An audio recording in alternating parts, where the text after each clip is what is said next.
Fala galerinha do Dominantes Online. Então, parte 2 da aula de geometria, tá bom? Geometria molecular, a gente vai continuar falando de algumas outras moléculas. Bom, vamos lá.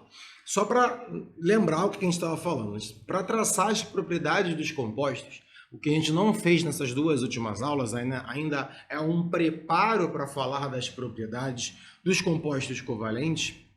A gente estudou polaridade da ligação, a gente está falando sobre a geometria agora, e depois a gente vai falar sobre a polaridade das moléculas. Bom, vamos lá. Agora a gente vai falar sobre moléculas com 4 átomos. Quando a gente fala 4 átomos, a gente está falando sempre de 1 mais 3. O que é 1 mais 3? 1 mais 3 é 4, né? Lógico. Mas assim, um átomo central mais 3 ligantes. Um átomo central mais 3 ligantes.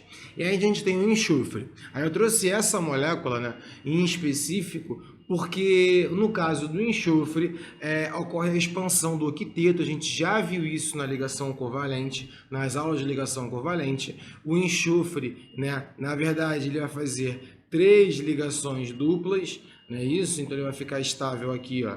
Seria então com um total, se cada par são 2, ele está fazendo 6 ligações, está com 12 elétrons, tá bom? Só para você ter noção. Bom, tanto o SO2 quanto o SO3 ocorre expansão, né? São as ligações com enxofre que geralmente ocorrem com expansão do octeto. O que acontece é o seguinte, independente se ele está expandindo ou não o octeto, repara o seguinte, quantas nuvens eletrônicas tem no enxofre. Lembra disso? A gente considera como nuvem eletrônica qualquer par de elétrons não ligantes ou se é um tipo de ligação covalente, seja simples, dupla, tripla ou coordenada, tá bom? Nesse caso aqui, ó, ele tem uma, ele tem duas, ele tem 3. Se ele tem 3 nuvens eletrônicas, as 3 nuvens eletrônicas vão se afastar ao máximo.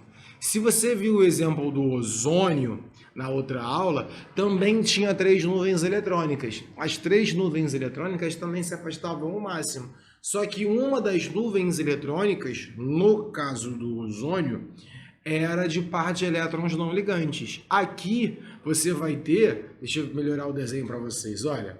Aqui você vai ter 3 nuvens eletrônicas que são 3 oxigênios. Espera aí, deixa eu pegar a caneta preta aqui, pronto. Ó.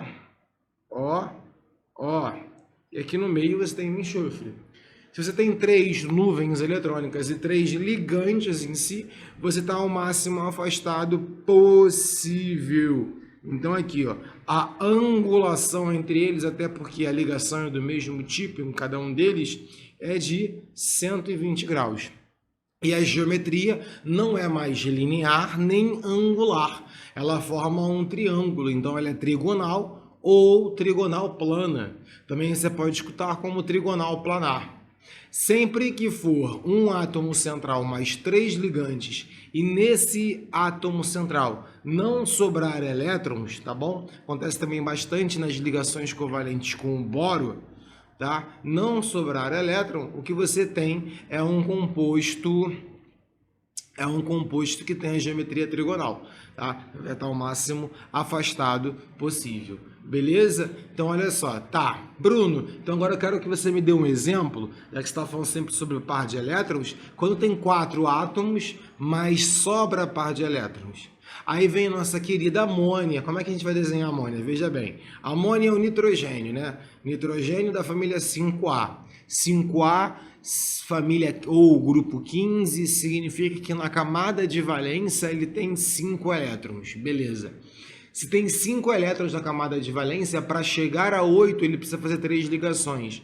Ele está ligado a 3 hidrogênios. É isso. Então, ó, par.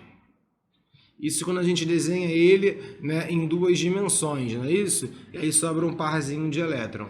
Então, quantas nuvens eletrônicas tem no nitrogênio? 4. Se são 4 nuvens eletrônicas, não tem como ficar um N aqui, um H, lindamente, um outro para cá e um outro para cá. Não tem como ser isso planar. Na verdade, existe uma 4ª nuvem eletrônica, que é de um par de elétrons que sobra do nitrogênio. Lembrando que ele faz 3 ligações, ele tem 5 elétrons. Cada ligação que ele faz, ele precisa de um elétron dele, porque é uma ligação covalente. Então, pá, faz 3. Sobrou 2. É o par de elétrons não ligantes. Esse par de elétrons não ligantes vai encurvar a molécula a tomar esse sentido. Ó. As 3 vão ficar curvadas. Eu vou fazer isso aqui mais grosso para dizer que está mais para frente. A hidrogênio, hidrogênio, hidrogênio. E aqui fica o par de elétrons em cima. Tá? Essa é a representação tridimensional do nitrogênio. Diferente, por exemplo, dos outros que a gente conseguia fazer um esqueleto, aqui eu tive que representar um pouco melhor, com um traço um pouco mais grosso, né, mais fortemente desenhado, para representar que está para frente. Mas aí eu trouxe um desenhozinho melhor, porque, lógico, eu só estou explicando para vocês. Aqui tá, olha só, deixa eu mudar a cor. Deixa eu mudar a cor aqui, olha só. H, e aqui no meio está o N. Aqui, ó, não, vou mudar de cor de novo, peraí. Olha só, aqui em cima está o par de elétrons não ligantes, né? A gente diz que é nuvem eletrônica porque a gente não sabe onde está o par de elétrons, né? A gente sabe uma região mais provável aonde se encontram esses elétrons, tá bom? Então, a geometria não é trigonal. Ah, Bruno, parece um triângulo. Não parece um triângulo.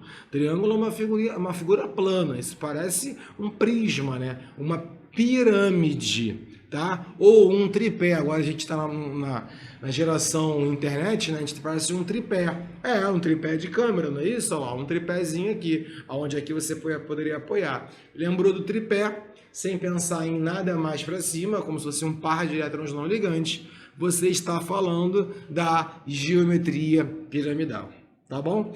Quando acontece a geometria piramidal, quando acontece a geometria trigonal plana? É o mesmo caso que a gente viu na parte 1, onde eu falava sobre possuir par de elétrons ou não possuir par de elétrons não ligantes. Repara que isso é mais importante. Quando você vai montar as ligações, você tem que ver, quantos ligantes tem no átomo central? Tem 2 ligantes nele? Tem 3 ligantes? Ah, se tem 2 ligantes, quer dizer que tem 3 átomos. É o central mais 2 ligantes. Ok, aqui tem 3, então é o central mais 3 ligantes. São 4 átomos totais. Beleza, tá, passei dessa fase. Qual a outra parte? Existem elétrons não ligantes? Se existir, a geometria é 1, se não existir, a geometria é outro. Nesse caso, trigonal plana é quando não sobra, piramidal é quando sobra elétrons, beleza? A gente chega a 5, a gente fala, ai meu Deus, Bruno, com 5 agora tem 4 ligantes. Vai ter esse caso também? Não, olha só. Porque a gente vai trabalhar ensino médio, todos os átomos que tem 5 é porque efetuam 4 ligações. Então já estão respeitando o octeto. Porque se faz 4 ligações, tem os 8 elétrons. Não sobra par de elétrons não ligantes. Então você vai ter sempre uma estrutura que se tiver 4 ligantes, são 5 átomos, né? Você vai ter todas as ligações sem sobrar par de elétrons. E aí a geometria correta para isso não é um formato de cruz. Foi igual eu falei no caso da água, tem 4 nuvens eletrônicas, é igual eu falei da amônia, que também tinha 4 nuvens eletrônicas, só que agora as 4 são com ligações. Então imagina de novo o tripé, né? O tripé, aí eu vou colocar uma para frente, vou colocar uma normal, vou colocar uma para trás, ó. Isso quer dizer que tá para trás, tá? E aí eu coloco uma para cima. Ou seja, é o tripé com mais uma para cima. Esse é o formato tetraédrico. Vem de tetraedro, né? Figura de 4 lados. Porque uma pirâmide é um prisma de 4 lados. Reparou? Tem os 3 e mais o fundo. São 4 lados. Tá bom? Então olha aqui, ó. Aqui tem um desenho rapidamente para você visualizar. No caso do metano, Bruno, mas se em vez de fosse hidrogênio fosse cloro, mesma coisa. Mas se tivesse hidrogênio e bromo, mesma coisa. Os ligantes podem ser iguais ou não, mas se tem 4 ligantes nele, aí sim a geometria então continua sendo tetraédrica. Aqui eu dei 2 formas, eu rotacionei a molécula para você visualizar ela de 2 ângulos diferentes, já que ela é uma figura com 3 dimensões. Tá bom? As figuras piramidais e as figuras tetraédricas são representações, devem ser feitas em 3D. Alguma forma de representação 3D.